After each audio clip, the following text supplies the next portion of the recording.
बदल जाती है, वो झूठ है। अब देख लो कि तुम्हारे भाव किससे जुड़ रहे हैं। तुम मूर्ति से अगर प्रेम करना चाहते हो, मूर्ति से भाव जोड़ना चाहते हो, तो कृष्ण जी के अनुसार मूर्ति बदलती है, मूर्ति टूटती है, खंडित होती है, बनती है, बिगड़ती है। मूर्ति के सब साथ भाव जोड़ने पे तुम्हें कृष्ण जी की प्राप्ति तो नहीं होने वाली, भगवान की प्राप्ति नहीं होने वाली। अब कृष्ण जी ने कहा क्या है वो भी समझ लो।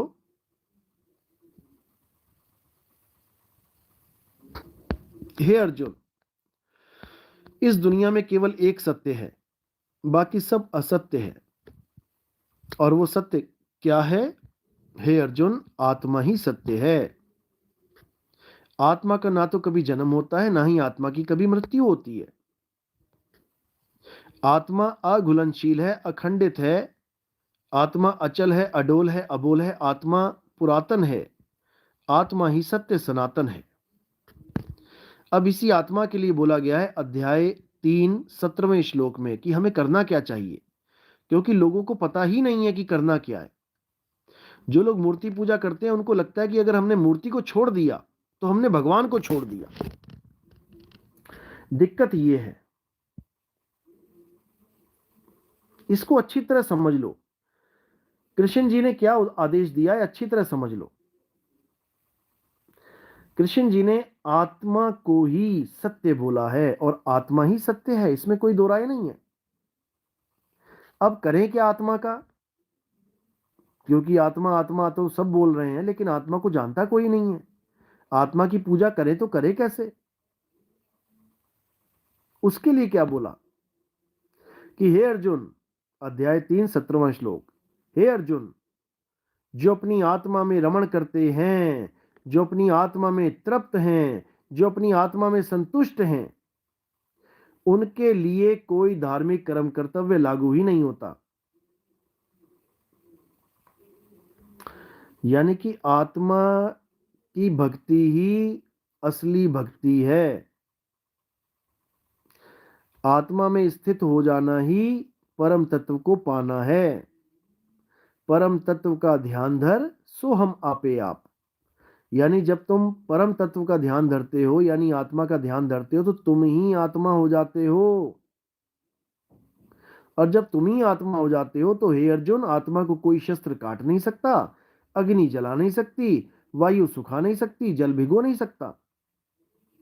फिर इस आत्मा को कोई कुछ बिगाड़ ही नहीं सकता। बस यही समझना है। इस आत्मा के अलावा तुम्हें कोई दिखा दिया जाए कुछ कि ये परमात्मा है, कि तुम्हारे चारों ओर परमात्मा है, चौगिर्द हमारे राम राय कह के कह दे कोई कि चारों तरफ क्या है तुम्हारे, ये सूक्ष्म आकाश तत्व, इसी को परमात्मा बोल दो, ये भी गलत है। क्योंकि यहां तो पहले ही द्वैतवाद हो गया, एक तुम और एक परमात्मा अलग अलग हो गए। तुम परमात्मा को देख रहे हो, यहीं पर माया है, तो माया को देख रहे हो तो माया में जाओगे, क्योंकि आंखों से तो वो चीज दिख ही नहीं सकती। अखा वाजो वेखना बिन कन्ना सुनना, पैरा वाजो चलना बिन हत्था करना। समझ लो।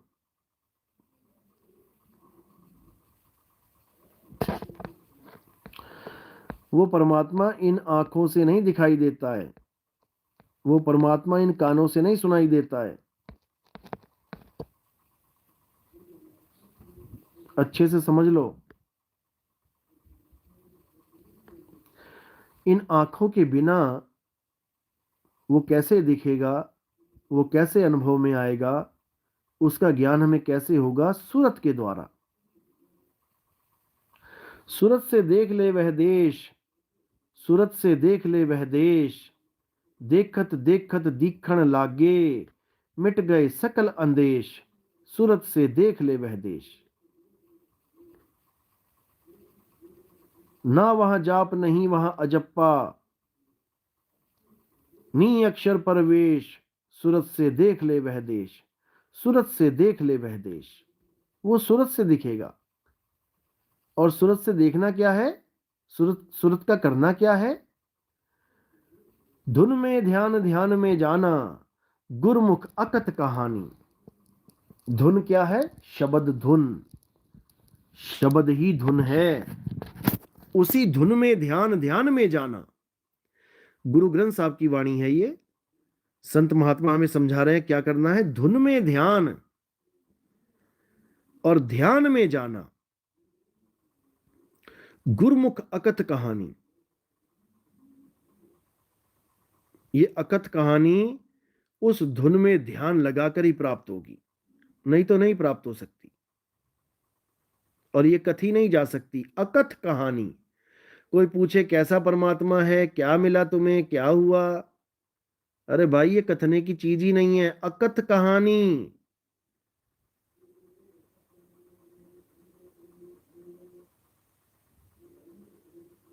नई बात बनेगी बोल के, बोलने की चीज ही नहीं है। भीखा बात अगम की, कहन सुनन में नाही, जो जाने सो कहे नहीं, और कहे सो जाने नाही। वो कहने सुनने की नहीं, वो अनुभव का विषय है। वो नी अक्षर का अनुभव करना पड़ेगा। नी अक्षर का अनुभव करोगे समझ में आ जाएगा कि क्या हो रहा है, कैसे हो रहा है, कैसे सृष्टि बन रही है, क्या हो रहा है, माया का खेल कहां तक है, मन का खेल कहां तक है, अक्षर पुरुष का खेल कहां तक है, नी अक्षर पुरुष का खेल कहां तक है, सब समझ में आ जाएगा, लेकिन अनुभव से।